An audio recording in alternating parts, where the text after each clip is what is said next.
এবং 15ই আগস্ট বাদ দেওয়া হয়েছে, এটি আসলে কিভাবে দেখছেন? এটা সব সময়ের খেলা। আপনাদের জানার কথা যে আমি ঘন ঘন পথ বদল করি না। আওয়ামী লীগ ক্ষমতায় থাকলে জাতির পিতা বঙ্গবন্ধু শেখ মুজিবুর রহমান, বিএনপি ক্ষমতায় আসলে জাতির পিতা জিয়াউর রহমান। আমি এরকম চিন্তা করি না। আমি যেমন বঙ্গবন্ধুর অবদান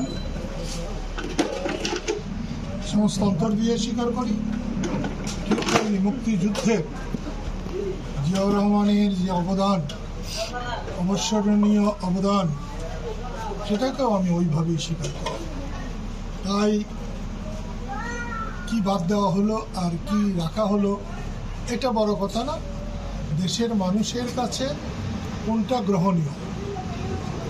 বঙ্গবন্ধু শেখ মুজিব 15ই আগস্ট নির্মমভাবে নিহত হয়েছেন। এই দিবসটি পালন করলেও তা যেমন হবে, এটা পালন না করলেও তেমনি। এটা যদি বাংলার মানুষের অন্তরে থাকে সেটাই হবে সার্থকতা। তবে 7ই মার্চের ভাষণ এটা স্থগিত করা বুদ্ধিমানের কাজ না। বাঙালির জন্য বাঙালির ঐতিহ্য এতে ভুলণ্ঠিত হবে। যে আরেকটি প্রশ্ন রাখতে চাই, আজকে প্রথম অধিবেশন নতুন সরকারের, সংসদে অধিবেশন শুরু হয়েছে।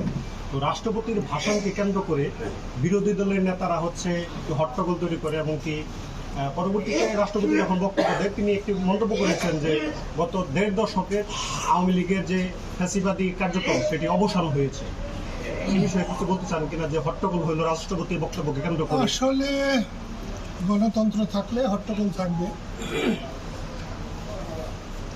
আসলে বর্তমান সরকার ঠিক কাজ করেছে।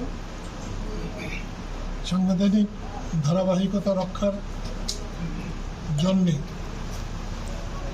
তারেক রহমানের এটা হচ্ছে শ্রেষ্ঠ সিদ্ধান্ত।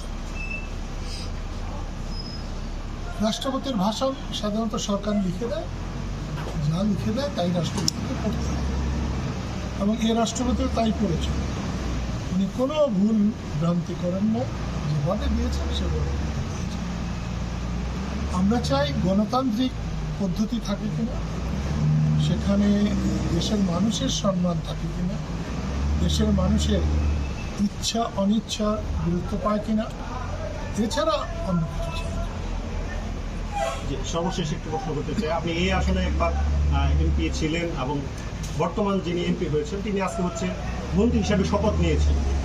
তো এই বিষয়ে আপনারা যদি একটু বলতেন। আমি তাকে ধন্যবাদ জানাই, অভিনন্দন জানাই মন্ত্রী হওয়ার কারণে। ধন্যবাদ।